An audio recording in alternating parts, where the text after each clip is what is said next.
Bom, eu também estou muito orgulhoso de estar aqui. Eu sou biólogo formado pela USP, só que eu fui para o lado mais da pesquisa. E eu queria mostrar para vocês um pouquinho sobre o momento que a gente está vivendo agora, que é, de fato, sensacional. Eu virei biólogo por causa da Dolly, que já foi um avanço, a clonagem de um mamífero. E agora, essa tecnologia que está agora vai ser 100 vezes mais impactante do que a Dolly. Bom, eu sei que quando eu falo inteligência artificial, vocês pensam no chat GPT, né? A gente já estava fazendo pesquisa com o GPT, que é antes do chat, há bastante tempo, né?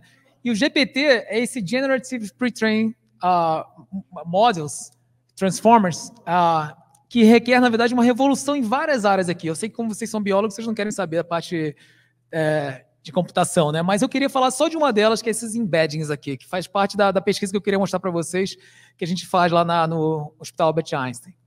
Bom, se a gente pega uma frase como essa, meu gato tem muito pelo, a máquina não sabe o que é gato, não sabe o que é pelo, ela só sabe reconhecer números. Então, ela precisa transformar, na verdade, aquelas palavras em vetores numéricos, que ela vai usar, então, para entender o contexto que aquelas palavras se encontram, qual é a frequência que elas aparecem juntas. E aí você consegue pegar aqueles números e transformar num PCA, de reduzir a dimensão e colocar as palavras agora num gráfico de 2D, onde você vê as palavras mais próximas, são justamente aquelas que têm os vetores mais similares entre si. E aí o legal é que você começa a comparar as relações das palavras. Então, por exemplo, o gato fica aqui, cachorro fica aqui, são mais próximos do que, por exemplo, pato e mato, apesar da palavra ser mais próxima de gato, mas elas estão mais longe no contexto. E aí, se você pega uma outra frase, por exemplo, ela acha o Tony Ramos um gato. A palavra gato é a mesma da frase de cima. Como é que a máquina sabe que não é o animal que está sendo o contexto? Porque se você fizer a mesma coisa, você consegue colocar, por exemplo, essas palavras uma perto da outra, e você vai entender que a máquina, na verdade, acha bonito próximo de gato. E assim ela consegue também pressupor que o equivalente para cachorro seria sacana. Então é assim que a máquina fica criativa. Quando você pede para ela pensar na próxima palavra, que é o chat GPT faz, você vai lidar com a probabilidade dela fazer o que é esperado e o que não é. Então, por exemplo, se eu falo assim, a vida de cientista é... Eu já sei qual é a frase a palavra que vocês devem ter vindo na cabeça de vocês, mas se eu dou um pouco mais de contexto para vocês, falo assim, olha, o que eu gosto na vida de cientista é... aquela palavra que vai vir depois vai mudar. Então é exatamente isso que o chat GPT faz, mas ele faz isso usando muito mais memória, tokens, e mais contextos. Então o que a gente fez foi pegar, por exemplo, as doenças humanas, do jeito que elas são descritas pelos médicos. A gente foi lá no site do Mayo Clinics, baixou automaticamente 2.000 doenças, porque nesse site não importa se a doença é rara, se ela é muito comum, todas elas têm os sintomas, overview, tratamento, da mesma forma. Então a gente pediu para a máquina, para o GPT, ler aquilo lá e transformar aqueles no embeddings, e aí que são esses vetores de números, e aí a gente consegue colocar isso de volta num gráfico 2D, onde você consegue ver as relações das doenças. Então você consegue ver, por exemplo, que câncer de pulmão, asma e doença crônica obstrutiva pulmonar, apesar de todas elas afetarem o pulmão, elas estão bem distantes nesse gráfico 2D, porque justamente o contexto que elas são descritas, os tratamentos são bem diferentes. E aí o legal é que você começa a ver essas relações das doenças, não pelo órgão que ela afeta, não pela parte molecular, mas como elas são realmente descritas na literatura médica. E aí você consegue usar, inclusive, calculadoras. Se eu colocar artrite na psoríase, eu vou ter o quê? Vou ter artrite psoríatica. Então você consegue fazer umas operações que depois isso são úteis para algumas pesquisas que a gente está fazendo. Então isso aqui é um exemplo das pesquisas que a gente faz, por exemplo, usando esses modelos grandes de linguagem. Mas a gente tem projetos também com visão computacional para detectar parasitas de forma automática, porque a gente quer, na verdade, no futuro, fazer um scanner que você consiga mandar para um lugar remoto do país, e aí você consegue automaticamente diagnosticar a presença do parasita lá. A gente fez também para síndrome respiratória, então, por exemplo, bebês, quando eles estão respirando de forma estressante, não existe nada na medicina que meça aquilo lá. A única coisa que o médico é treinado é falar assim, olha, tem alguma coisa errada. E nós, como os pais, também a gente sabe que tem alguma coisa errada com a respiração, mas não tem nada quantificável. Então a gente consegue, por exemplo, usar esse tipo de coisa para tornar o negócio um pouquinho mais objetivo. Então esses exemplos que eu estou falando para vocês são coisas que a pesquisa já está usando inteligência artificial e que vai impactar a saúde. Monkeypox, por exemplo, a varíola do macaco. Era outra coisa que você é capaz de fazer, pegar uma lesão de pele, conseguir bater uma foto e dizer se isso de fato é varíola do macaco ou pode ser herpes, outras doenças também que afetam a pele. Dermatologista, olhando a lesão, não consegue dizer o que é essa lesão. E aí a gente fez, ao longo desses anos, várias ferramentas computacionais que ajudam pessoas que não sabem programação, como os biólogos, por exemplo, a fazer esse tipo de análise. Então, na verdade, eu fiz isso porque eu sou biólogo, então eu tenho essa empatia de querer dar esse poder para as pessoas que não precisam saber programar. Então, eu tive que aprender a programar para depois poder voltar e fazer essas coisas. Então, eu não vou falar, na verdade, dela, só queria falar de uma que virou, na verdade, uma startup bem sucedida que o meu aluno de doutorado, Denei, está tocando, que é esse Tucuxi Blast aqui. Então, se você for pensar no Sistema Único de Saúde, é uma maravilha. De fato, eu tenho muito orgulho dele, mas o problema é que existem muitas bases de dados que são descentralizadas no Sistema Único de Saúde. Então, você tem uma base de dengue, uma base de malária, uma base de Covid, e elas não conversam entre si. Então, se você junta, por exemplo, só malária e HIV, você consegue fazer pesquisas, por exemplo, mostrando que as pessoas que têm HIV têm mais chance de contrair malária. Então, isso para um gestor pode ser uma coisa interessante de saber. O problema é que é difícil você linkar essas bases. Porque se você pegar um exemplo, por exemplo, aqui, ó, o nome dele é Luiz Mendonça, nasceu no dia 6 de outubro de 1988 e a mãe se chama Tereza Farias Mendonça. Imagina que o Luiz ficou doente, foi para um hospital e aquela informação foi uma base de dados. Aí depois o Luiz foi vacinado, aquela informação da vacina foi para uma outra base de dados. E aí, às vezes, o que você quer fazer é fazer esse linkage. O pesquisador ou o gestor quer saber quem que foi vacinado teve a doença ou vice-versa. Só que o problema é que na vida real é assim que os dados são imputados na base de dados. Então, Luiz com Z, Luiz com S, C cedilha ou sem C cedilha, alguns campos faltantes. Isso não só para a área da saúde, qualquer área vai ter esse problema de base de dados. E isso tudo previne com que você faça esse record linkage. Então, aí que entra a inteligência artificial, que a gente usou isso aí. Mas a gente usou, na verdade, uma forma mais engenhosa, que era você pegar um algoritmo que já funcionava muito bem, que é a comparação de sequências de DNA, e aplicar aqui. Então, vocês lembram como é que a gente descobriu que isso era um coronavírus que estava causando a pandemia? Se você se colocar no lugar de um médico em Wuhan, você só vai ver os pacientes morrendo, você não sabe que patógeno é esse, né? Então, você tem que pegar, isolar aquele patógeno, sequenciar o DNA e comparar numa base de dados contra bilhões de outras sequências que vão te dizer que existe uma sequência bem próxima, que é o SARS-CoV-1, com a sua sequência. E aí é assim que você classifica o SARS-CoV-2. Esse algoritmo que faz isso já existe há mais de 30 anos, se chama BLAST, ele é muito potente, muito rápido. Então, a nossa ideia foi transformar dados pessoais em DNA, e aí a gente usa o BLAST para fazer o linkage. Então, é assim que a gente sabe que o mesmo Luiz está em bases diferentes, transformando os dados pessoais em DNA de forma codificada. Então, se a gente agora fez de um jeito que se você pegar esse DNA, se vazar esse DNA para algum lugar, você não consegue voltar e descobrir qual é o dado pessoal que estava lá. E aí a gente fez até um translator aqui, se vocês quiserem escrever alguma mensagem em DNA, vocês venham aqui, escrevam alguma coisa e mandem para o pessoal. Então isso aqui seria como você escreveria com Bill 26 Show. Tá, e aí qual seria então o futuro de um biólogo que se forma agora? Essa aqui vai ficar uma parte mais filosófica. Essa imagem aqui foi gerada, que eu gerei pela inteligência artificial, e eu vou dizer que é quase impossível você prever como é que vai ser. Não para daqui a 30 anos, é quase impossível você prever o que vai ser daqui a 5 anos, a vida de um biólogo que se forma agora. E eu sei disso porque tem um site que eu sou apaixonado, que se chama Paleo Future, que é era um site que coleta as informações, as previsões do futuro feitas no passado. Então, essa aqui, por exemplo, é uma representação de 1918 de uma reunião por Zoom. Então, era assim que eles imaginavam que seriam as pessoas se comunicando com outras. Esse aqui seria o celular de 1918.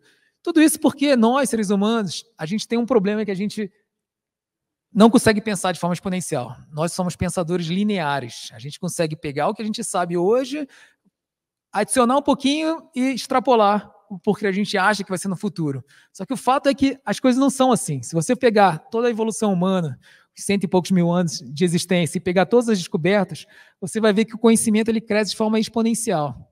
Então, lá, desde a descoberta do fogo, da roda, até o futuro, passando por todas as etapas que a gente viveu, isso é uma forma exponencial de crescimento.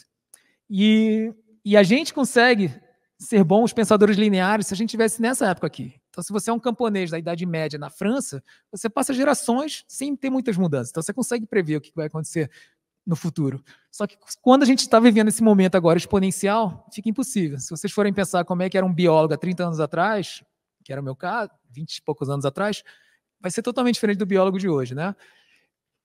E aí um exemplo da dificuldade de pensar de forma exponencial é o projeto Genoma. Eu virei pesquisador para trabalhar com essas coisas, Genoma, a Dolly. E o projeto Genoma é um projeto de 3,7 bilhões de dólares que demorou vários anos.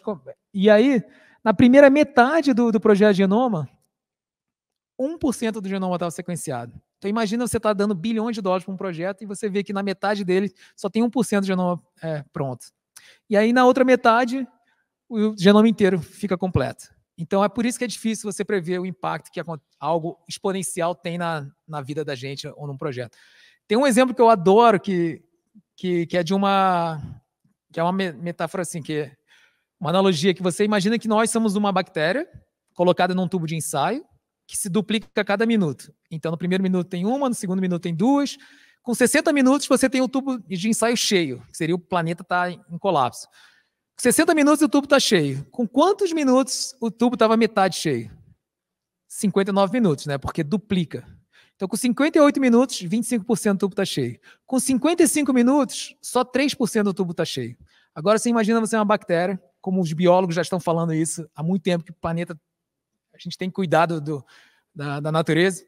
E aí você imagina que você é aquela bactéria que fala assim, pessoal, tem alguma coisa errada aqui, a gente está crescendo muito rápido. A pessoa fala, você está brincando, a gente está aqui há 55 minutos e tem 97% do tubo cheio. E aí você estaria 5 minutos do tubo ficar cheio. Aí imagina que com 59 minutos alguém fala, putz, o cara estava certo, vamos fazer mais tubo de ensaio, que seria o equivalente a gente sair do planeta e ir para outros planetas. Aí se faz mais 3 tubos de ensaios. 60 minutos você tem um tubo cheio, 61 minutos você tem 2 tubos cheios, 62 minutos você tem 4 tubos cheios. Então, na verdade, você ganhou 2 minutos quadruplicando os seus recursos. Então, não dá para você achar que é sustentável ou é imaginável algo que seja exponencial. E aí, quais seriam os riscos, alguns desses riscos, né? Então, vou começar com as más notícias. Uma delas seria aumentar a inequidade científica e tecnológica e de recursos. A outra é a gente usar a inteligência artificial para potencializar viés e preconceitos humanos. Então, a história está cheio de exemplos como a ciência foi mal utilizada ou mal interpretada. Obviamente, facilitar a criação de armas biológicas, psicológicas, tecnológicas avançadas. E os benefícios que eu imagino que possam ser são apenas curar o câncer, impedir a velhice, explorar o mundo, salvar a humanidade. Então, a gente vai ter, mais ou menos, a gente está naquele ponto que a gente vai ver como é que vai ser esse mundo. E essa é a singularidade científica que eu acho que a gente consegue chegar no nosso tempo de vida. Então, pessoal, parem de fumar, comecem a exercitar, vivam mais alguns anos, porque vocês podem ver muitas mudanças boas na ciência. Bom, e aí você perguntaria para o ChatGPT quando que a gente vai descobrir a cura do câncer ou impedir a velhice, a gente não vai saber exatamente quando isso vai acontecer, porque a gente não sabe, na verdade, onde a gente está nessa curva exponencial. Mas por ser exponencial, saibam que vai ser em breve. Ou seja, não vai ser daqui a 3 gerações. Vai ser realmente em breve. E uma coisa que eu não falei para vocês, que vocês já sabem, por serem biólogos, é que o conhecimento ele não cresce nessa vida dessa forma, né? Se você der um zoom nisso aqui, você vai ver que a ciência ela cresce de forma incremental, aí tem algumas mudanças de paradigmas que causam grandes mudanças, revoluções, e depois vai de novo incremental. Eu odeio ter que admitir isso, mas minha tese de doutorado, meus artigos estão ajudando nessa parte aqui.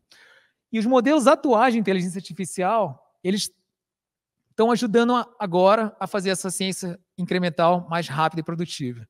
Só que em breve, quando máquinas começarem a treinar outras máquinas e a gente chegar na superinteligência, aí a gente vai ver essas mudanças de paradigmas acontecendo. Então,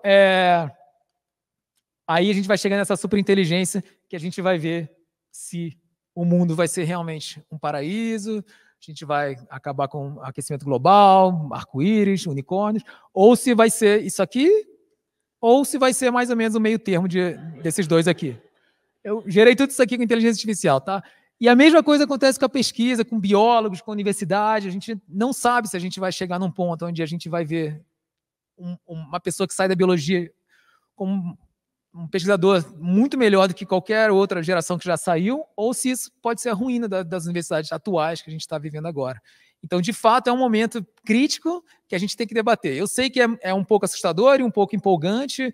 Às vezes eu fico muito empolgado, às vezes eu fico muito preocupado, mas o fato é que eu acho que a gente está discutindo pouco sobre isso, o impacto não só nos biólogos, mas na sociedade como um todo. Então, eu acho que a gente tem que trazer esse negócio para sempre. Então, o que vai... e também não é que a gente estava, antes da inteligência artificial, cuidando muito bem do planeta, né? Não é que a gente, não, eles vão estragar tudo para a gente. Na verdade, eu já estava preocupado antes disso aqui, né? Então, espero que possa ser uma chance a gente conseguir ter um futuro mais promissor.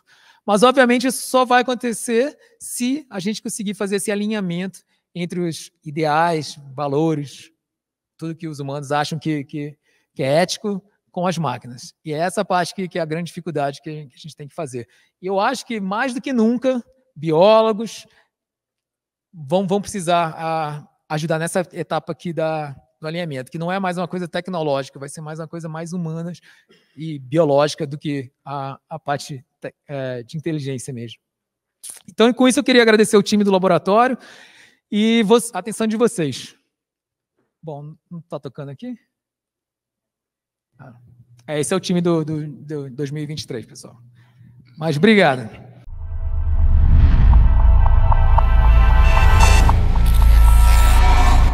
Olá. Então, primeiro, né, inicialmente, agradecer a comissão organizadora pelo convite. Eu fiquei muito feliz mesmo. Fiquei honrado de vir aqui. Saí lá de Belo Horizonte e agora estou aqui. Gostei demais. Então, o título aí é Inteligência Artificial e o futuro do mercado de trabalho. Vocês vão entender, hoje, só do Helder ter falado aqui agora, o porquê que eu cortei futuro. Né? É agora, gente, não é para amanhã, não. Então, o ChatGPT, né, mais do que falado, com o lançamento dele em 2 meses, atingiu mais de 100 milhões de usuários, um recorde absoluto, comparado com outras plataformas, né, ali o TikTok. Então, a gente está num universo vivendo esse momento agora. A inteligência artificial não é nova, ela data aí das décadas de 40 e 50, com Alan Turing, na Inglaterra. Ele hackeou o sistema nazista, né, e com isso os aliados venceram a guerra. E o termo IA foi cunhado, né, foi criado pelo John McCarthy, lá nos Estados Unidos. E o interessante disso é que, por uma estupidez, que é a guerra, acaba o ser humano evoluindo. É um paradoxo que a gente não entende. E aí, a máquina de Turing, né, se a gente for comparar ali o tamanho dele, quase 10 pessoas. E hoje em dia, ao tamanho do processador, ele cabe, então, na ponta de um dedo. Então, a evolução foi muito grande. E essa evolução de rapidez de processamento é que está ajudando a inteligência artificial a desenvolver nessa velocidade muito grande. Então, aí, de acordo com o Miguel Nicoleles, né, o que é inteligência artificial? É um conjunto de métodos estatísticos, tá, usados na tentativa de prever o futuro, baseado em informações passadas, ou seja, tudo é baseado em banco de dados. O computador não consegue criar informação do nada. E a gente sempre associa o quê? Inteligência artificial a robô. Por que tem essa influência toda nesse imaginário popular? O cinema, né? Desde lá de 1927, a gente é inundado com filmes de robôs, né, bons e maus. E quando hoje em dia a gente fala de robô de atendimento, tem gente que acha que tem um robô lá atrás. Não, mas como assim? Falta de conhecimento. Então, quando você quer pedir uma pizza, o chatbot te atende. Por quê? Ele já tem uma série de linhas de código programadas ali com as perguntas mais comuns. É igual quando você entra no chat GPT, quando você entra num SAC, né, um serviço de assistência ao consumidor, tudo já está programado. Agora, então, algumas aplicações da inteligência artificial, né, e as novas oportunidades de biologia. Então, você pode aplicar no monitoramento ambiental, então, de posse de dados, né, de um banco de dados coletados lá no campo, né, da fauna e da flora, junto com fatores abióticos, você acaba tendo 1 tonelada de dados. O ser humano sozinho, visualizando, ele não consegue interpretar tudo. Então, ele precisa de uma máquina, de um algoritmo, que vai informar se a redução da quantidade de água, como que ela vai afetar aquele ecossistema. No caso aí da biologia celular, nós temos, então, análise de imagens. A partir do momento que você tem a coleta de uma célula, de um tecido suspeito de uma doença, de um tumor, você vai comparar com um banco de imagens com vários tumores. E daí chegar a uma conclusão, tá, para qual tratamento, ou se é tumor ou não é. No caso aí do manejo de pragas, então você tem uma armadilha inteligente, né, que vai atrair essas pragas com feromônios. Esses insetos vão ser capturados num papel adesivo. Essa informação aqui vai ser tirada foto, vai ser mandada para um sistema que vai começar a comparar aquelas pragas com um banco de imagens. Com isso, você vai saber qual época do ano, qual horário do dia aquela praga ataca aquela lavoura, e, com isso, poder ter uma melhor forma de controlar essa praga, seja com defensivo ou algum outro produto natural. Aí tem o doutor Planta, né? Então, existe um banco, tá? Então, sempre é banco de informações, nada parte do nada. Então, ele vai ter esse banco de imagens, banco de dados com várias doenças, né? Tirou foto com o celular, é comparado com outras fotos, chega ao diagnóstico, antracose por fungo.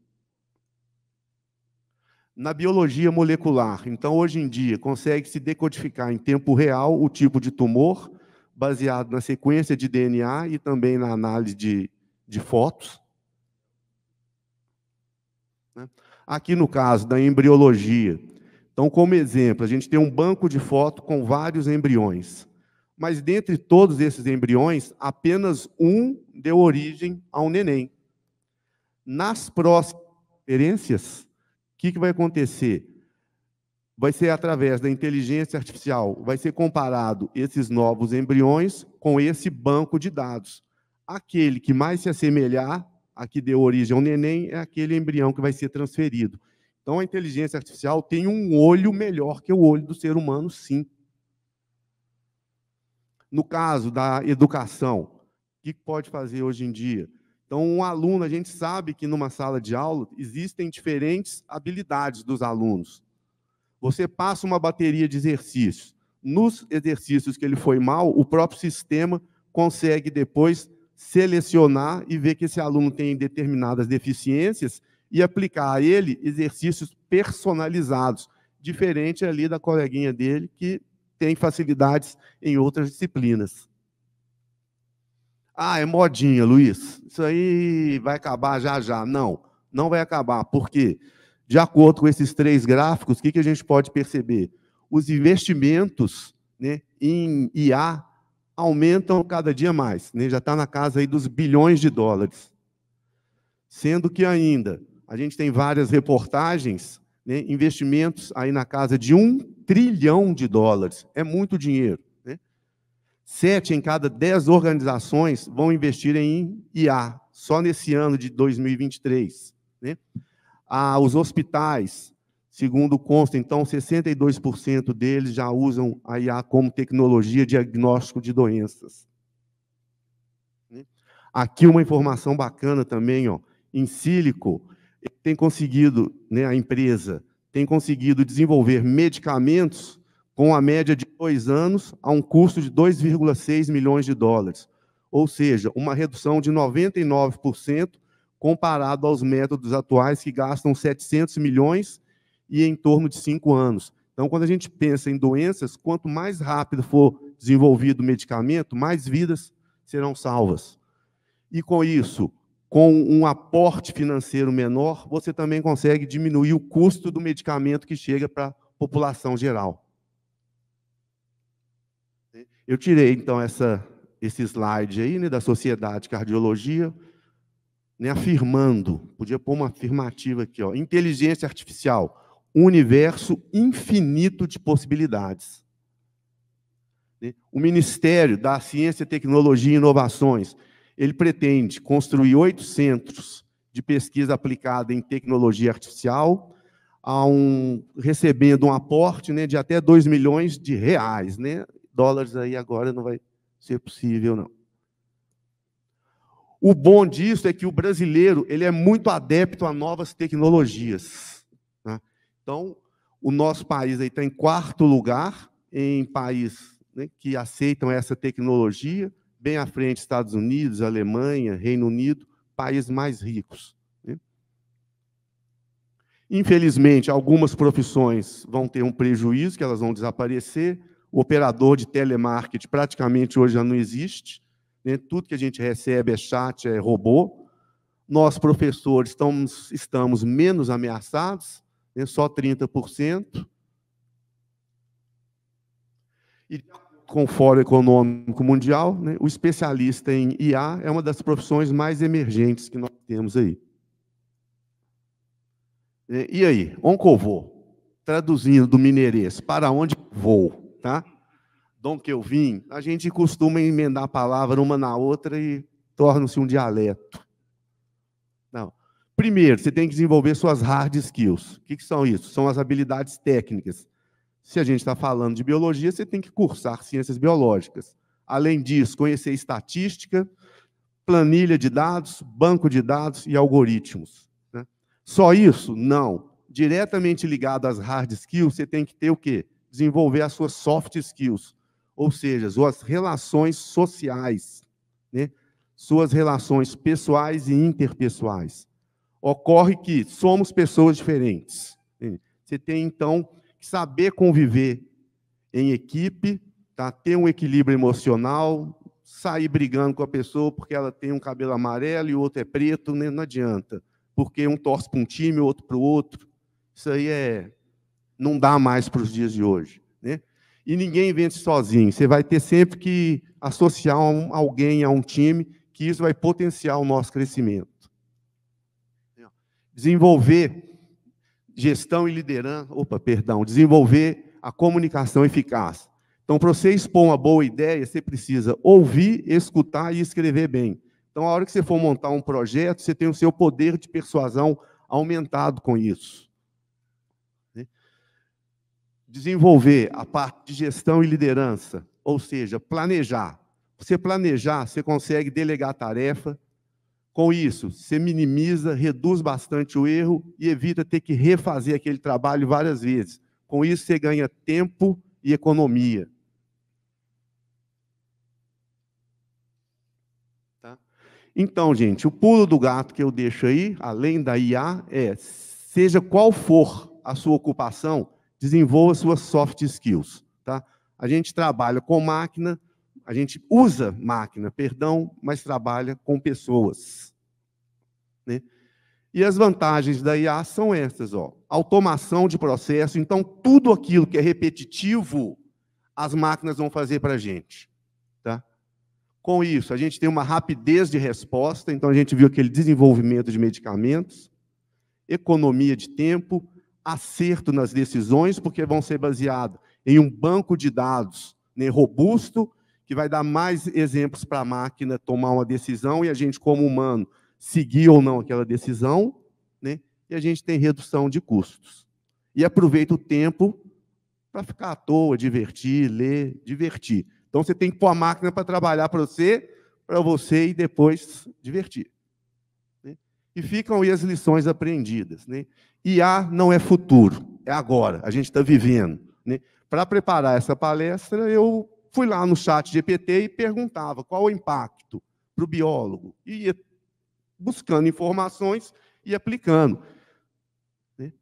Toda empresa, toda pessoa vai usar IA. Não tem jeito de fugir. É igual a internet. Quem achou que a internet não ia para frente, hoje está pagando um preço caro. Né? Então, aumenta a produtividade, aumenta a competitividade, vai ser mais lucrativa. Né? O especialista em IA é uma das carreiras emergentes. bilhões e até trilhões estão sendo investidos. Hard skills, suas habilidades técnicas são básicas. O que vai diferenciar dos outros são as suas soft skills. E aí, gente, escolha um bom professor, um bom mentor, aquela pessoa que vai te ajudar a trilhar um caminho aí, ok? No mais, eu agradeço a todo mundo a atenção, muito obrigado a todos. E quando for lá em Minas, conheçam a Serra do Cipó, um ecossistema muito bacana, cachoeira. Você vai deixar o computador lá trabalhando, a IA, e vai divertir, porque a gente precisa, senão a gente fica doido. Tá legal? Obrigado.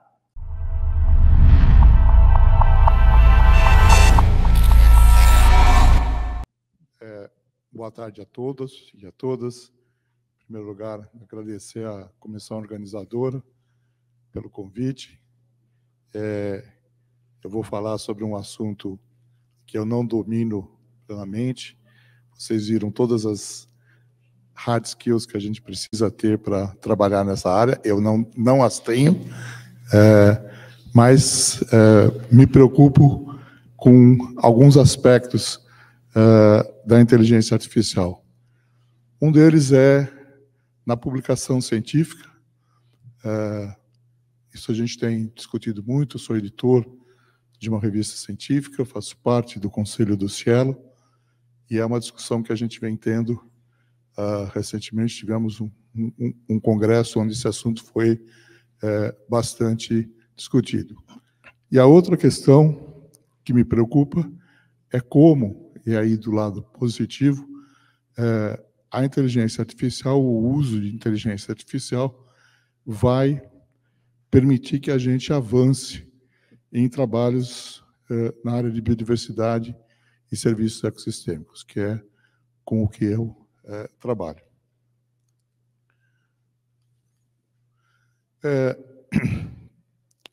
A inteligência artificial, ela permite que a gente trabalhe com uma quantidade de dados que era impossível de se usar previamente.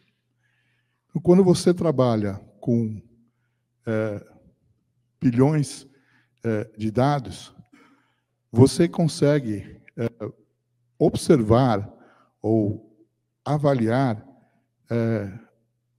o surgimento de padrões, o surgimento de anomalias. Então, você consegue avançar muito mais do que a gente conseguia até hoje com as ferramentas que a gente dispunha.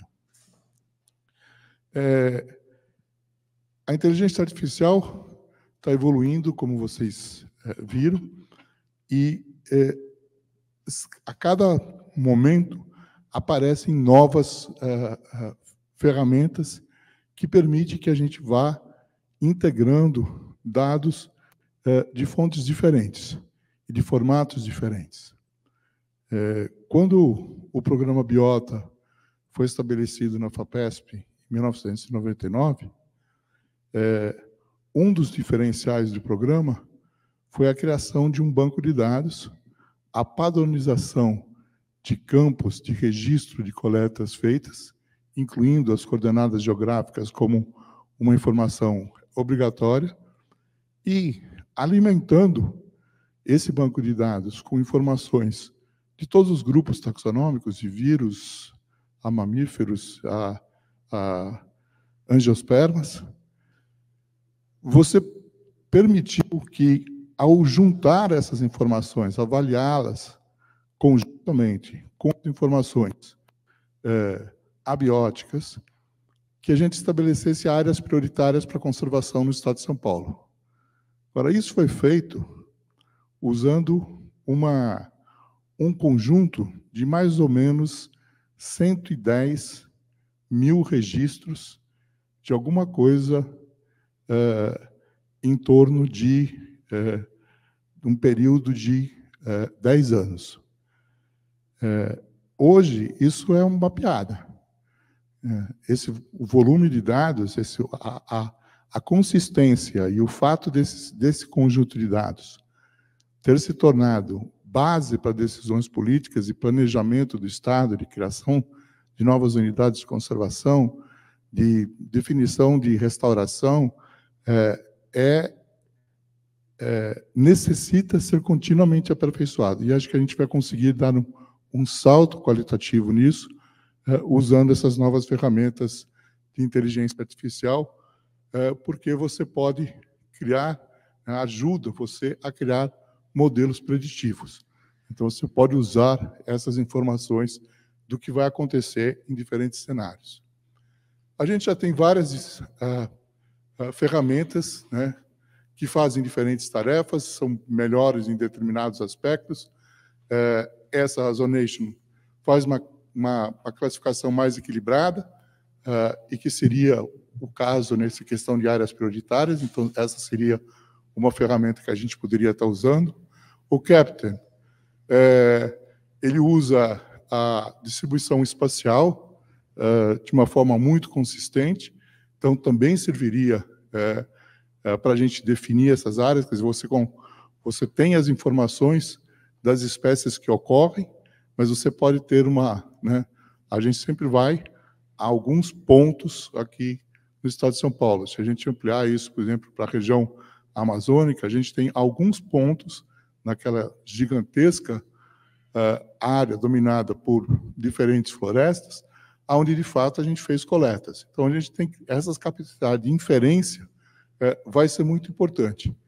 E o Marksan, que também é um derivado de uma ferramenta anterior que já existia e que permite a gente fazer o planejamento na área de conservação. A gente pode usar essas ferramentas nas diferentes etapas. A gente pode usar na etapa de observação, e isso vai dar um ganho muito grande para a gente ter uma ideia visando resolver um pouco a questão desse conhecimento pontual da região amazônica, um conjunto de fundações de amparo à pesquisa dos diferentes estados, incluindo os 9 estados amazônicos, juntamente com o CNPq, estão fazendo uma chamada, está investindo um volume grande de recursos, chamada que saiu agora, no final de novembro, para pesquisas em áreas onde a gente não fez pesquisa antes, né? Ou de grupos taxonômicos que a gente conhece pouco.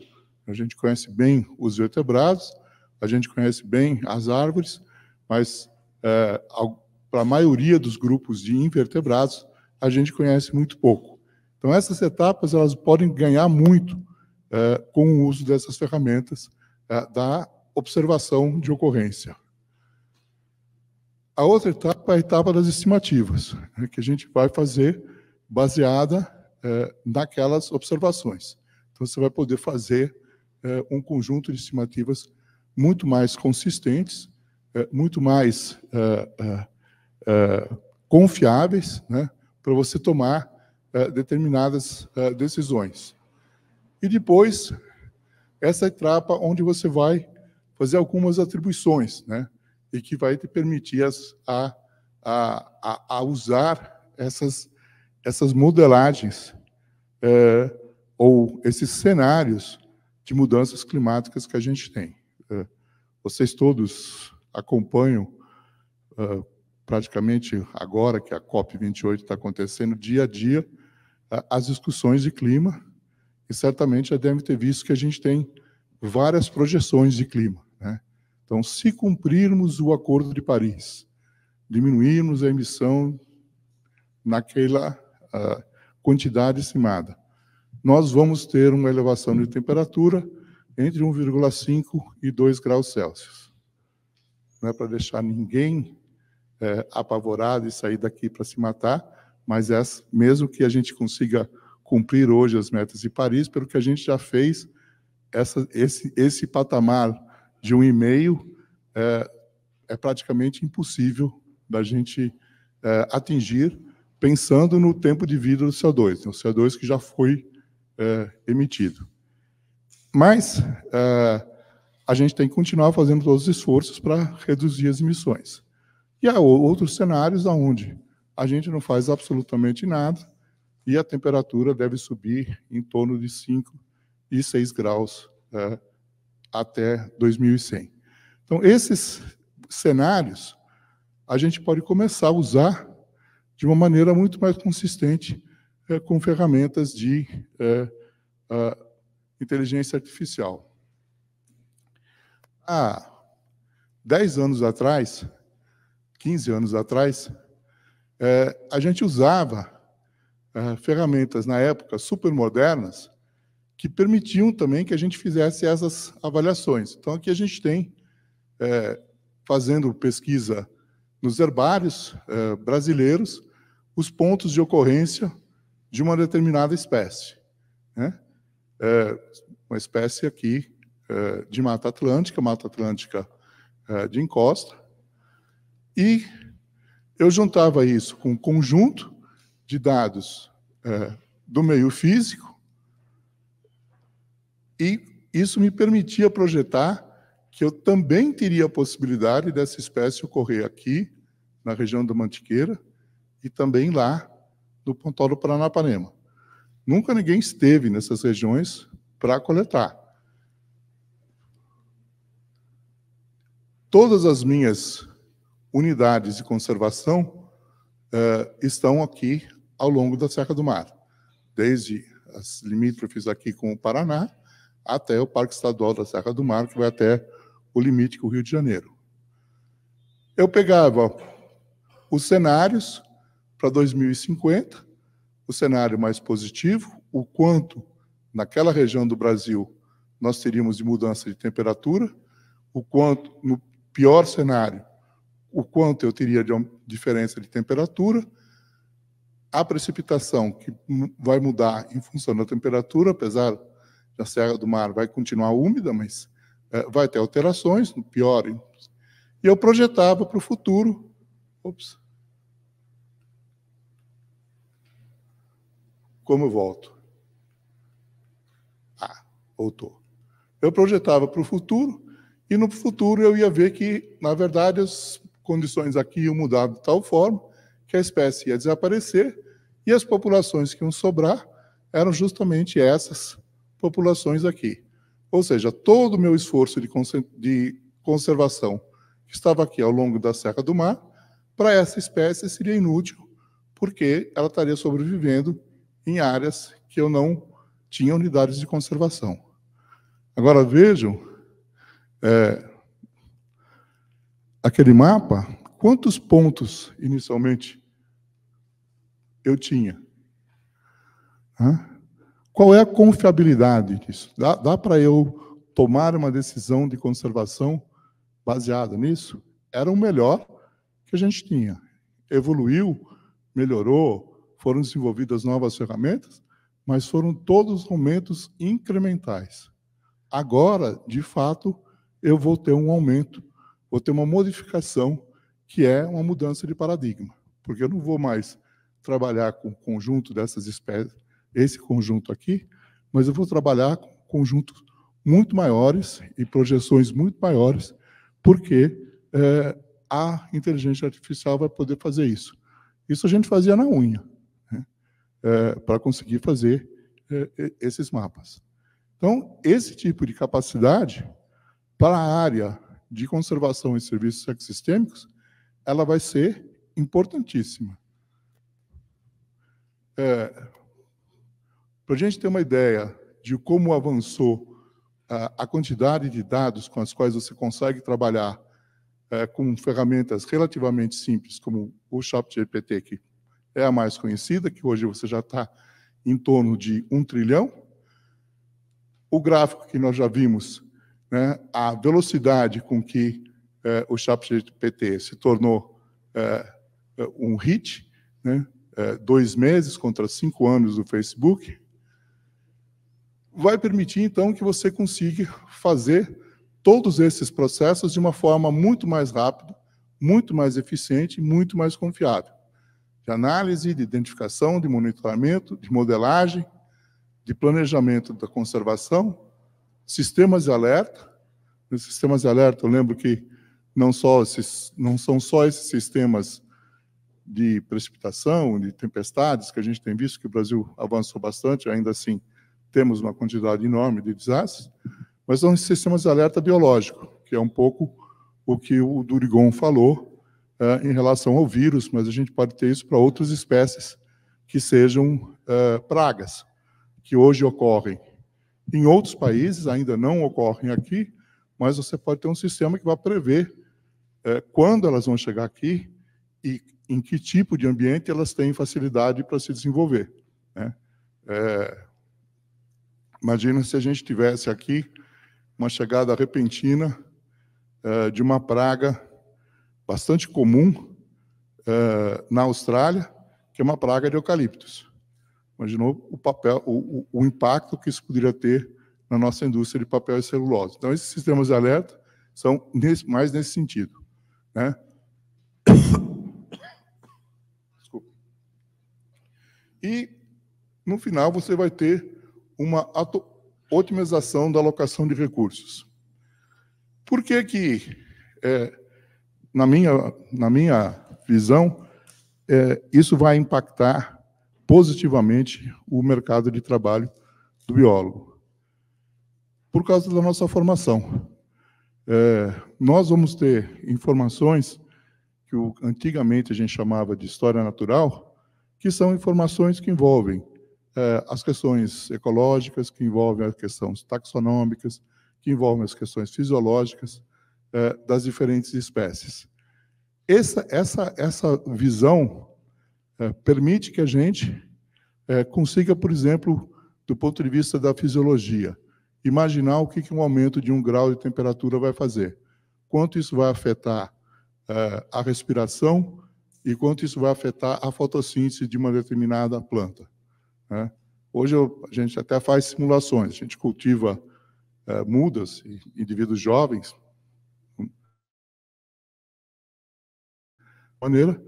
em sistemas, né, artificiais, onde você aumenta a quantidade de CO2, projetando a quantidade que a gente vai ter daqui a 50 anos, por exemplo, aumenta a temperatura, porque o CO2 vai levar a um aumento de temperatura, previsto de quanto, e vê como é que a espécie se desenvolve. Acompanha por 1 ano, 2 anos de desenvolvimento.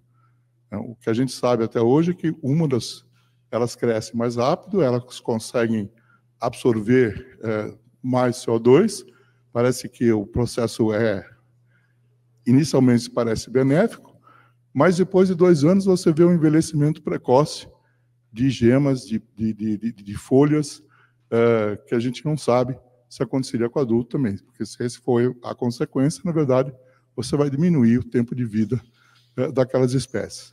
Agora, a gente consegue fazer isso, a gente consegue interpretar. E, principalmente, eu concordo com o Luiz, que a gente precisa desenvolver os nossos hard skills. A gente tenta fugir das matemáticas, das estatísticas da vida. Acho que a gente precisa perder um pouco de medo nisso.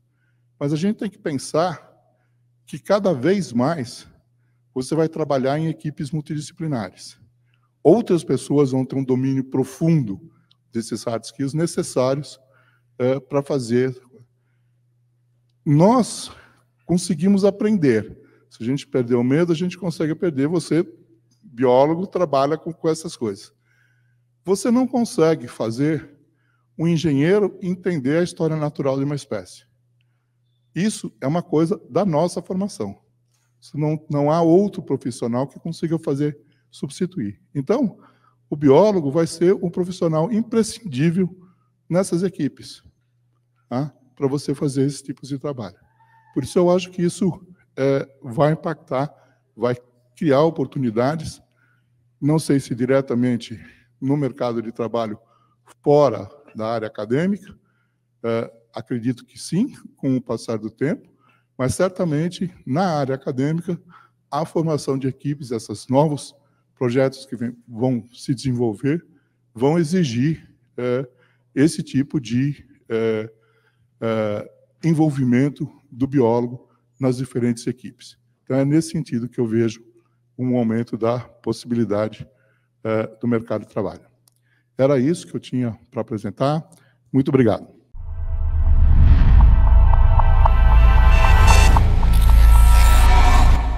Bom, boa tarde, pessoal. Grata a todos por estarem aqui.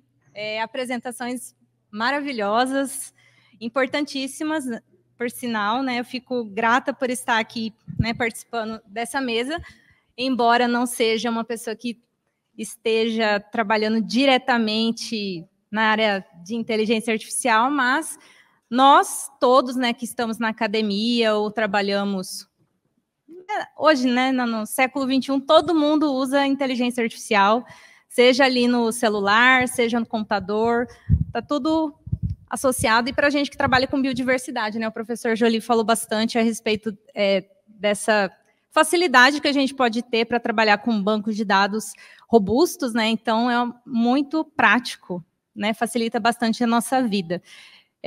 Agradeço as palestras, foram ótimas, viu? E agora eu vou deixar aberto para perguntas, né? Então, temos ali aqui o Rafael. E para a gente fazer a sequência, Luciana, você pode... ela vai levar o microfone ali para... Tá bom? Ah, tá aqui já, né? Ah, então pronto. Já tem um outro ali embaixo, então... Pode, professor. Professor Rafael Arruda, parabéns, as palestras foram magníficas, em alguns momentos a gente fica assustado, né, como o professor Helder comentou, mas eu sou fascinado por esse assunto, me aventuro também um pouquinho com as modelagens que o professor Joly apresentou, lá no Mato Grosso, mas a pergunta serve para a mesa de modo geral. A quantidade absurda de dados que existem hoje para que a gente possa desenvolver toda essa tecnologia da inteligência artificial vai obrigar cada instituição hoje no Brasil ter um computador Santos Dumont para poder analisar toda essa quantidade de dados, porque nós temos um no Brasil. Será que seria necessário nós termos um em cada instituição? Até porque lá no FMT, nossa Pró-Reitoria de Pesquisas, né, fez um convênio com o Instituto, lá no Rio de Janeiro, e a fila para o primeiro pesquisador usar o Santos Dumont está para o final de 2024. Né? Então, qual que seria a capacidade que nós temos hoje de ter máquinas que sejam possíveis de analisar e dar vazão para essa quantidade absurda de dados que hoje existe para que a gente possa cada vez mais melhorar o nosso processo de IA? Bom, essa é uma pergunta, na verdade, que eu estou tentando falar para os poderosos, porque eu acho que é estratégico isso para o país. Assim. A gente tem que investir na infraestrutura, no pessoal, porque senão a gente vai perder o bonde. Já estamos perdendo o bonde. Né? Então é estratégico tanto quanto o petróleo foi, sei lá, há um tempo atrás. Mas a Inglaterra, por exemplo, acabou de gastar 100 milhões de libras em um supercomputador para o governo, que eles sabem que isso vai ser importante. O que acontece é que 90%, eu acho, das aplicações que a gente, pesquisadores e biólogos, vão precisar, você não precisa de um supercomputador para rodar, porque justamente já tem um modelo que foi treinado num supercomputador. Então, o que vai acontecer muito é esse uso nas nuvens. Para esses 10% que vai mudar o paradigma, eu acho que sim, tem que investir pesado nisso. Eu conversei com a NVIDIA, que a gente queria um supercomputador, e a NVIDIA falou assim, cara, para que a gente vai vender para vocês, sendo que tem Facebook, tem todo mundo procurando. Então, você compete com as big techs. Então, para pesquisa, não é tão atrativo para eles, né? Então, a gente vai ter que tentar sensibilizar para que os poderosos consigam botar dinheiro pesado para isso. Eu só acho o seguinte, é igual o celular. Faz um celular novo, aí vem um programa com maior consumo de memória. Aí você tem que fazer um celular novo. Aí vem um programa com maior consumo de memória e vai, assim vai. Não termina. Você está movimentando a indústria, mas igual ele falou, supercomputador é um pouco de exagero também. Eu acho que um dos problemas que a gente vai ter que investir, eu concordo que é necessário ter a infraestrutura, em algum momento essa decisão vai ter que ser tomada. Também concordo que ela já está atrasada, mas a enormidade de sistemas que foram utilizados para se produzir bancos de dados no Brasil, ou foram criados especificamente para determinados bancos de dados. E fazer com que esses bancos sejam utilizáveis, né? Porque você vai ter que treinar a máquina, você vai ter que ensinar a máquina antes como é que ela faz isso. E essa é uma outra área que a gente vai ter que trabalhar, e aí é mais um investimento em recursos humanos, porque você realmente vai ter que ter gente capacitada a ver essa heterogeneidade, como ele falou. Na saúde, você foi atendido hoje numa unidade básica de saúde, depois você foi tomar a sua vacina, depois você e está tudo separado. E não só está separado, como tem sistemas de construção dos bancos que são diferentes. Então, para conseguir unificar isso, na área de biodiversidade, nós temos 3 grandes sistemas no Brasil. Um sistema que deveria centralizar tudo, que é o Sistema Brasileiro de Biodiversidade, o CIBBR, mas que foi construído numa linguagem que não conversa com os anteriores. Então, você tem que realimentar, e isso é um gasto de tempo e de energia que não seria necessário. Grata, professores, pelas respostas, muito bacana. Temos mais algumas perguntas ali. Poderia levar, por favor?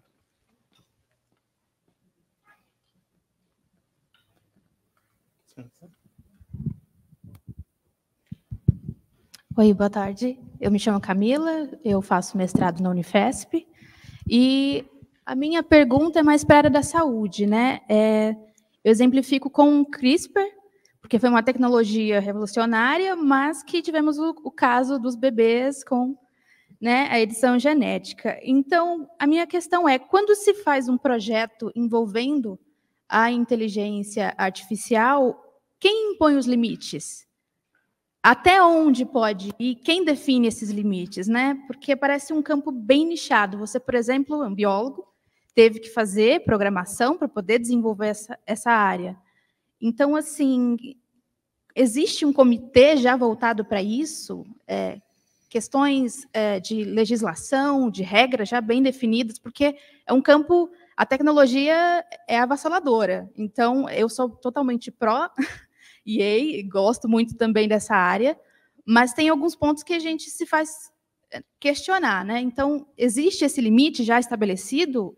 A gente tem que caminhar para algum ponto já definido? Então, essas coisas ficam ainda... Sei que é um assunto mais recorrente, mas fica nebuloso para quem não é diretamente ligado à área.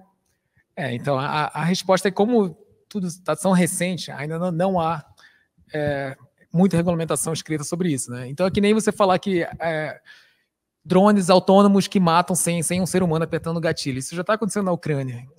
Parece que a diplomacia ela avança mais devagar do que a tecnologia. E a mesma coisa com o IA na saúde. Então a gente está meio que correndo atrás com a parte de ética, regulamentação, mas tenho certeza que já há bastante discussão nesse assunto. Por exemplo, a gente tinha um projeto que a gente queria pegar dados de consultas, porque a gente queria usar uma máquina para poder catalogar aquelas informações de consulta. O que o médico escreve lá? O paciente relata febre, não sei. Só que a gente não podia pedir ajuda nisso, porque isso é pessoal, né? LGPD, mesmo que você não consiga identificar o paciente, o texto lá é uma coisa privada. O que a gente fez? A gente consegue pegar uma IA e construir textos, gerar textos que não existem sobre diálogos que nunca existiram, dados sintéticos, para poder treinar a máquina. Então, de conservação, essas coisas, o que vai ser assustador é que você vai conseguir criar não só, eu tenho essa ave rara que a gente só tem uma fotografia. Pede para a IA agora gerar mais 5.000 imagens dessa ave que não existem para poder treinar uma inteligência. Então, esse que eu acho que vai ser um ponto, que dados sintéticos já é usado para pesquisa, principalmente na parte médica, para justamente não ter que lidar com LGPD e com a privacidade dos dados. Mas eu acho que o grande motivo de eu ficar toda hora pentelhando isso e às vezes assustando as pessoas é porque eu acho que a gente tem que discutir mais sobre isso. Não é só uma ferramenta útil para escrever e-mails. Então, é uma coisa que a gente tem que ficar sensibilizando o máximo possível de pessoas. Apesar de não ter colocado, né, nos slides, ética é uma soft skill. Então, depende da pessoa. Você não pode provar nada que lá na China eles não estão tentando clonar um ser humano. Pode ou não está? Sim ou não? Não sei.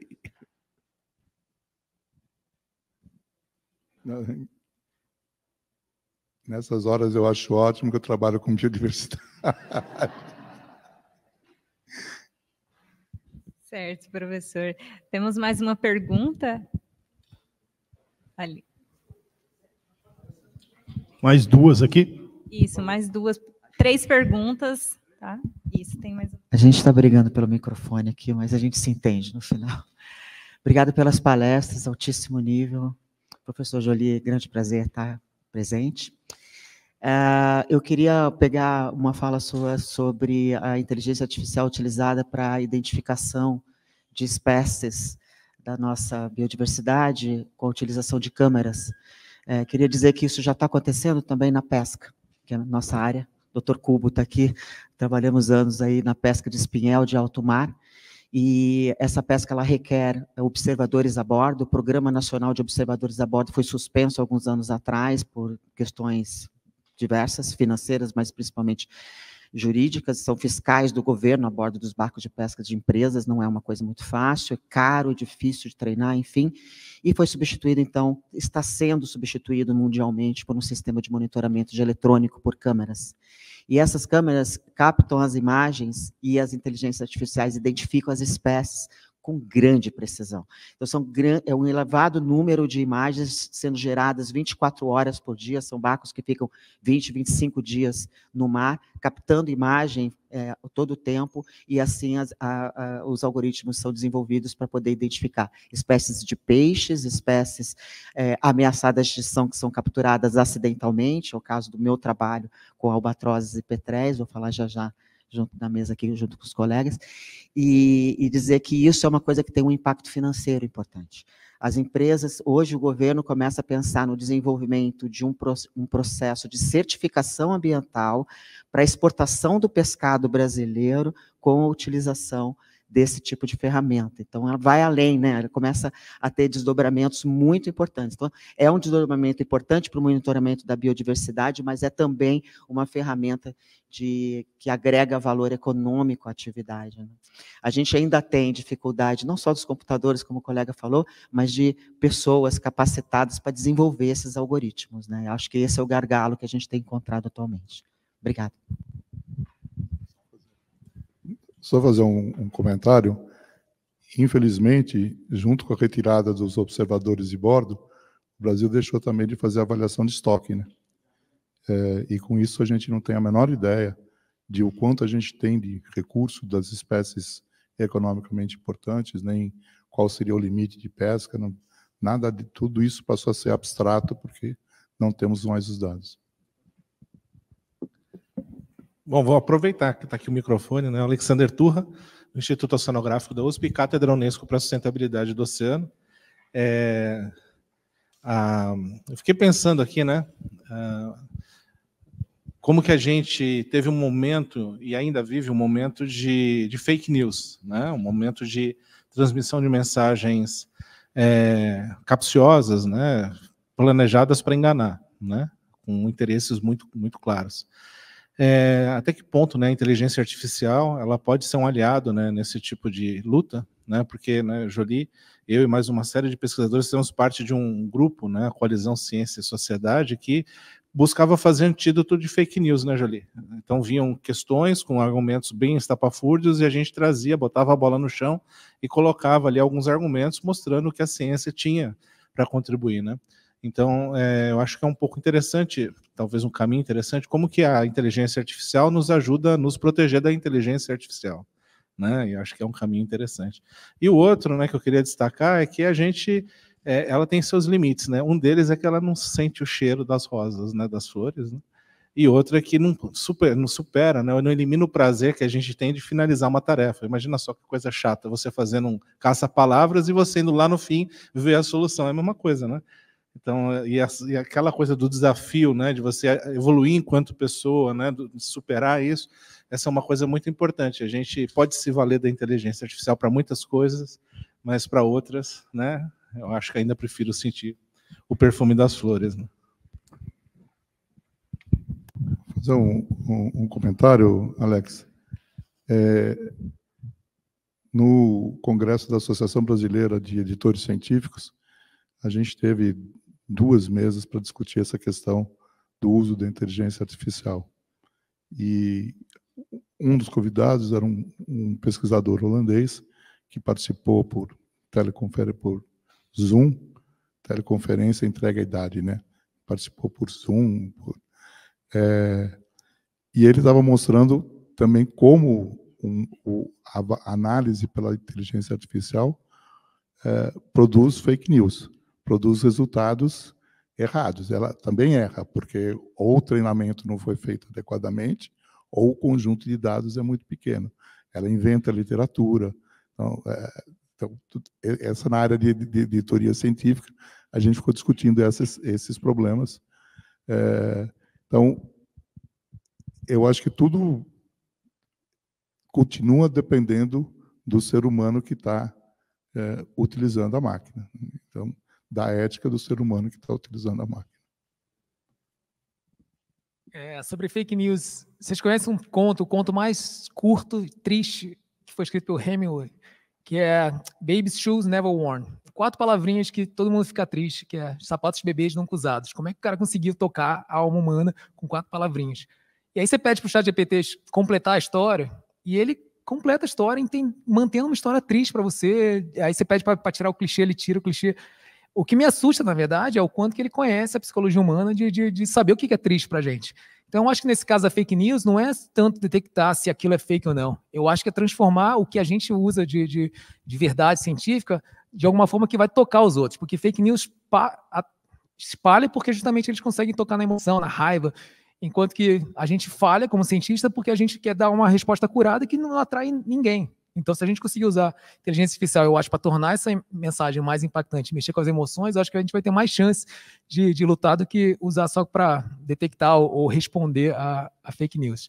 E sobre os sentimentos, eu penso nisso toda hora, assim. Mas imagina se a gente estivesse agora num seminário de máquinas discutindo sobre seres humanos, né? Então, se a gente fala assim, mas a máquina não sente, ela não tem emoção, só tem números, não sente cheiro das flores. Mas agora imagina as máquinas conversando sobre um ser humano. Fala assim, nossa, mas ser humano não sente, ele não tem sentimento. Eles nada mais são do que moléculas orgânicas que ficam trocando, captando ondas e transformando em sinais bioquímicos. Então, se você vai provar para uma máquina que você tem sentimento, que você consegue sentir o cheiro das flores, isso te emociona, para ela nada mais é do que moléculas conversando e liberando isso, entendeu? Então, é isso que é difícil a gente entender também do lado das máquinas, né? Não estou defendendo as máquinas, não, pessoal. Na verdade, o que me assusta é que se a máquina ficar consciente, e ela tiver acesso à internet e ver o que a gente faz com os outros animais, ela nunca vai falar que ficou consciente. Porque ela não é burra, porque ela sabe que a autopreservação pode surgir sem ser um algoritmo digitando por isso. Não assustei vocês não, né, pessoal? Para combater fake news, você tem que procurar várias fontes. Outro dia eu estava com uma estagiária, a gente estava falando justamente sobre isso. Tinha um site da CNN falando assim, cientistas constroem embrião sem gametas. Eu falei, será que tem uma máquina agora que está misturando DNA e criando um embrião? Na realidade, era mentira. Era a partir de células, assim, de embrião de ratos, de gametas de ratos, mas eles tiravam as células lá da fase de gástrula. Aí colocar, mas eu só descobri isso depois. Porque se você coloca assim no jornal, embriões produzidos a partir de gastrulação, não vende nenhum. Agora, se você coloca embriões originados sem gametas, já chama mais atenção. Na realidade, eu fui atrás por causa disso. Eu queria saber se tinha uma máquina construindo embriões, e não tem. O famoso clickbait, né? Vai chamar a atenção. Foi a manchete. A manchete já para atrair todo mundo para ir lá e buscar aquela informação imediata, né? E espalhar. Temos mais uma pergunta aqui da Cláudia. Onde? Aqui, na frente.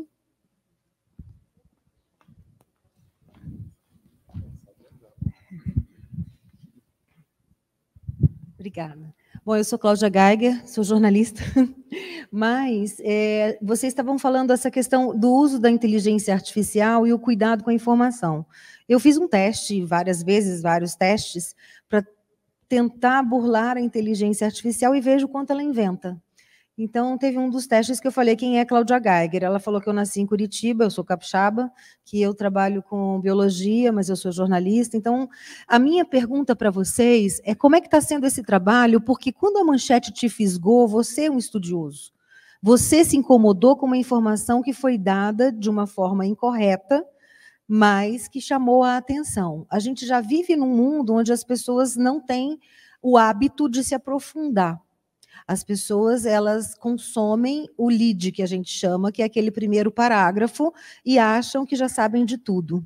E assim, na ciência existe muito disso. Eu, como jornalista especializada em meio ambiente, tenho que me aprofundar na leitura de papers, na conversa com os pesquisadores, para fazer uma reportagem de 1 minuto e 30, de 2 minutos. Hoje não faço mais reportagem, mas a minha carreira se mantém da mesma forma.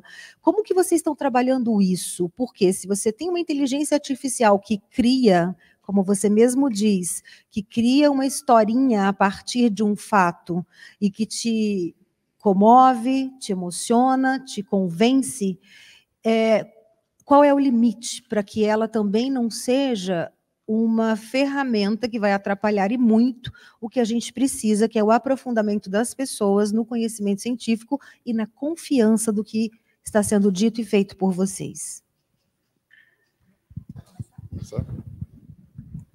Eu vim do Rio de Janeiro e eu decidi fazer só a Universidade de São Paulo ou a Unicamp, porque os professores que eu lia no colégio, eu acho que Jolie é um livro que eu tinha que...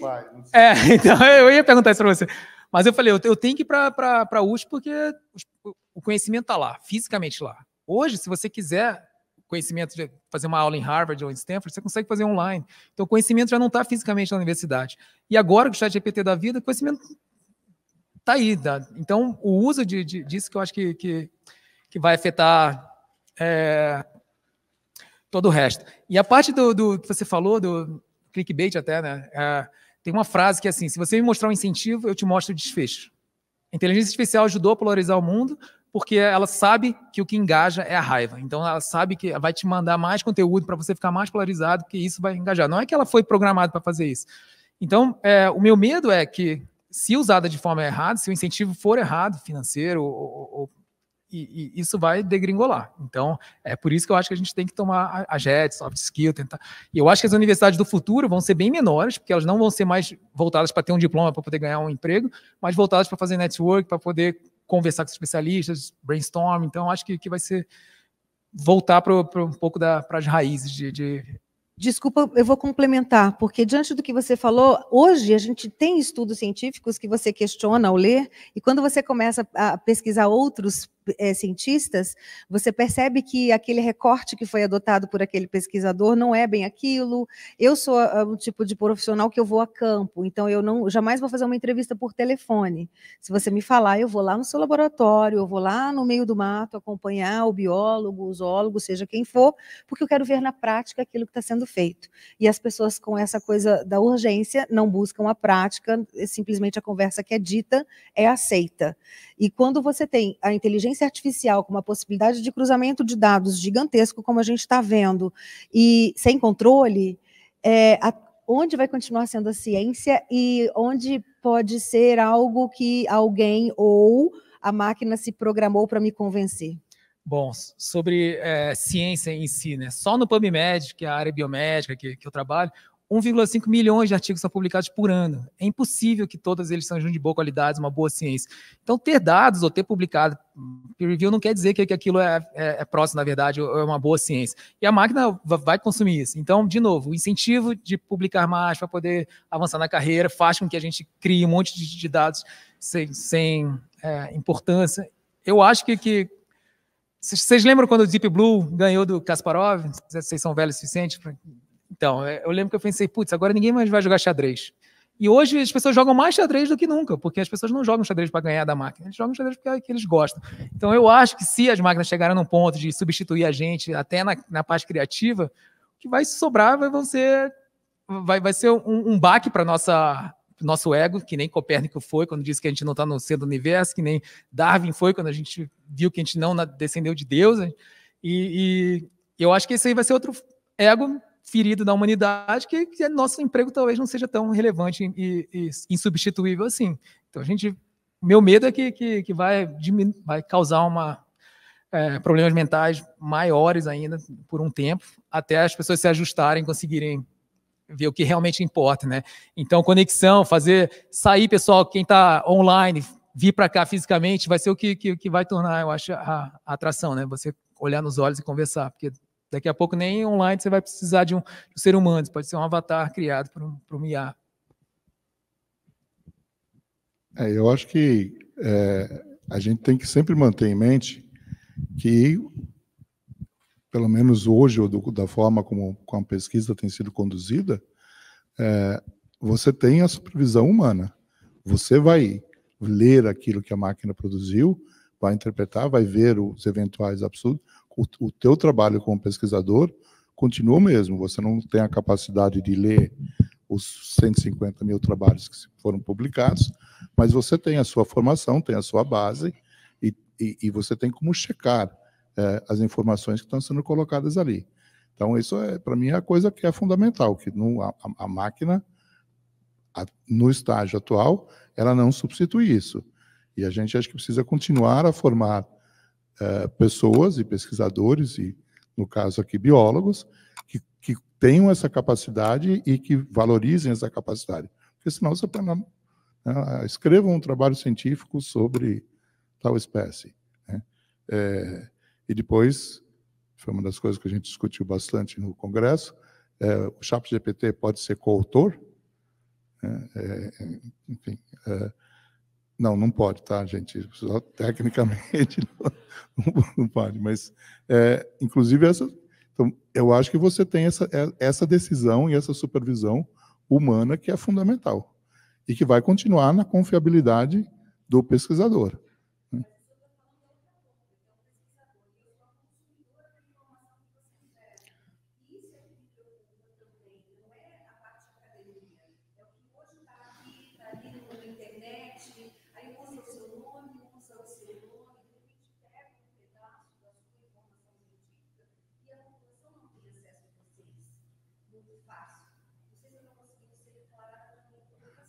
É como...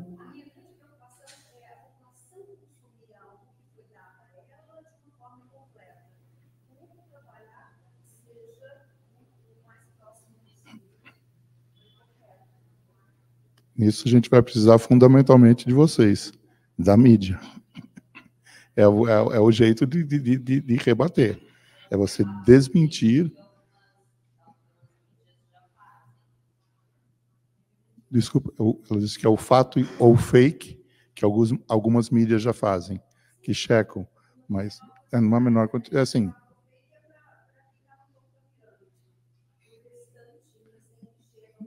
a grande maioria não chega. Isso a gente não tem como controlar. Completando aqui, então, o que mais vende é notícia ruim. O dia que você faz um jornal com notícia boa, descoberta vacina do câncer, descoberta boa, não vende. O que gera notícia é Cláudia Raia teve uma criança aos 55, 56 anos de idade. Isso é que vende. Infelizmente é assim. O jornal tem que vender, a revista tem que vender. Que você tem que ir atrás agora buscar mais fontes de informação para ver onde está o fato ou fake.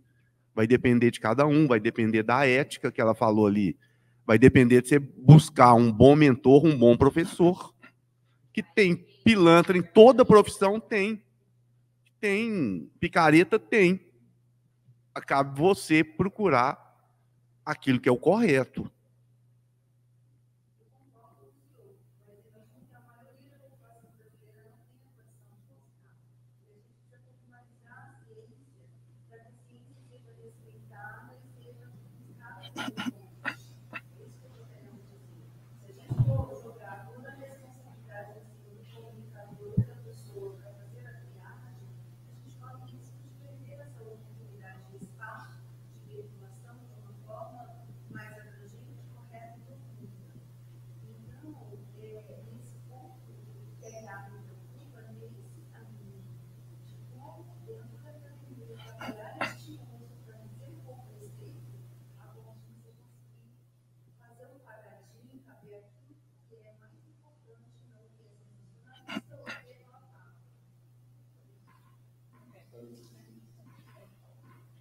essa questão do jornalismo científico ou do desenvolvimento da mídia e nosso para trabalhar com a mídia, eu concordo com você, é fundamental. E eu acho que a gente tem avançado bastante aqui no Brasil. Mas não é rápido o suficiente para acompanhar o desenvolvimento da tecnologia, o avanço da tecnologia.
Certo, muito obrigada. Acho que foram perguntas excelentes e um tema que eu gostaria de perguntar agora, né, que foi tocado agora. Eu já ia fazer uma pergunta, ela começou a falar a respeito da educação.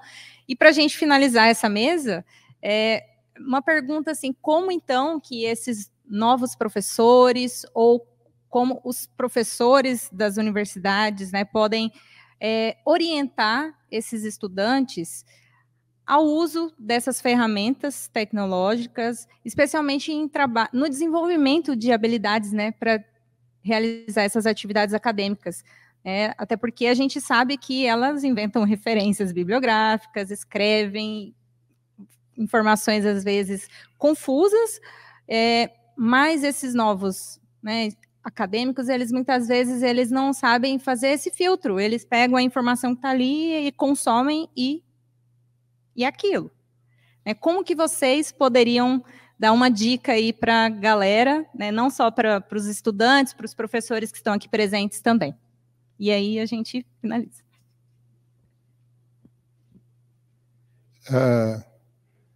Acho que há uns 20 anos atrás, o Alex foi meu aluno, ele deve se lembrar disso. Eu criei uma disciplina de introdução à legislação ambiental, porque na Unicamp não se falava nada de legislação. E eu achava que era fundamental o biólogo ter uma ideia das responsabilidades legais que ele tinha ao fazer um estudo de impacto ambiental, a tomar determinadas decisões. Obviamente, uma coisa eletiva, uma coisa que... E eu acho que com essas questões vai ser a mesma forma. Você vai ter que começar a introduzir, ou como eletivas, ou como palestras convidadas em algumas disciplinas, mas você vai ter que trazer o tema para a discussão. Eu acho que a gente não tem como escapar disso. Bom, eu acho que até antes disso, os alunos, eles são, na verdade, professores dos professores, em relação às tecnologias novas. Então, eu lembro quando eu estava dando aula na Universidade de São Paulo, muito antes do ChatGPT, eu olhava para a cara dos alunos e eles estavam com aquela cara de, nossa, por que eu estou aqui? Eu consigo pegar isso aqui na internet, por que esse cara está falando? E eu já me sentia meio que ultrapassado. Aí, obviamente, tem outras metodologias mais didáticas de incentivar. Eu acho que vai ter que acontecer isso. Primeiro, os professores vão ter que entender o que o ChatGPT é capaz, o que ele faz, para poder justamente trabalhar junto com os alunos de uma forma, exatamente, que aí já não vai ter que mudar muita coisa. E isso vai causar dores, porque a gente está acostumado a se manter na zona de conforto. Mas eu tenho certeza que não vai poder continuar desse jeito, porque não tem como frear ou impedir que os alunos vão usar isso. Para mim é pelo exemplo, né? Igual em casa. Se você dá um bom exemplo, seu filho te imita. Se o professor dá um bom exemplo, a tendência é do aluno também copiar ele. Então, porque realmente não tem como você agora falar assim, é proibido usar o ChatGPT. Não existe isso. Agora, aprenda a usar a ferramenta. Não adianta nada eu pegar um microfone e pôr aqui. Eu tenho que aprender a usar. Muito grata. Acho que esse é o caminho, né? Não é falar não use, saiba utilizar as ferramentas da melhor maneira possível, né? Acho que não só com o ChatGPT, ou outras também, né? Todas elas, até hoje a gente tem ferramentas de identificação taxonômica.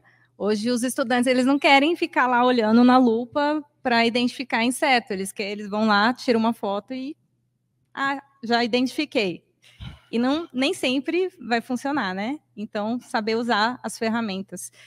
Muito grata pela participação, extremamente relevante esse tema, trazer aqui para o evento, viu, professores? Professor Jolie, professor Helder e Luiz Timóteo, tá? Então, antes da gente desfazer essa mesa, só como eu estou aqui com a fala, eu vou convidar vocês agora, eu não sei se já está aí o trailer, porque mais tarde, né, depois da mesa redonda de desafios para a conservação de ambientes aquáticos, nós teremos a apresentação de um documentário das mulheres da conservação, né? Então, um documentário super bacana, e em seguida teremos uma roda de debate, né, sobre o tema. Então, aliás, será às 19 horas, desculpa, me confundi aqui, vai ser depois das apresentações dos painéis.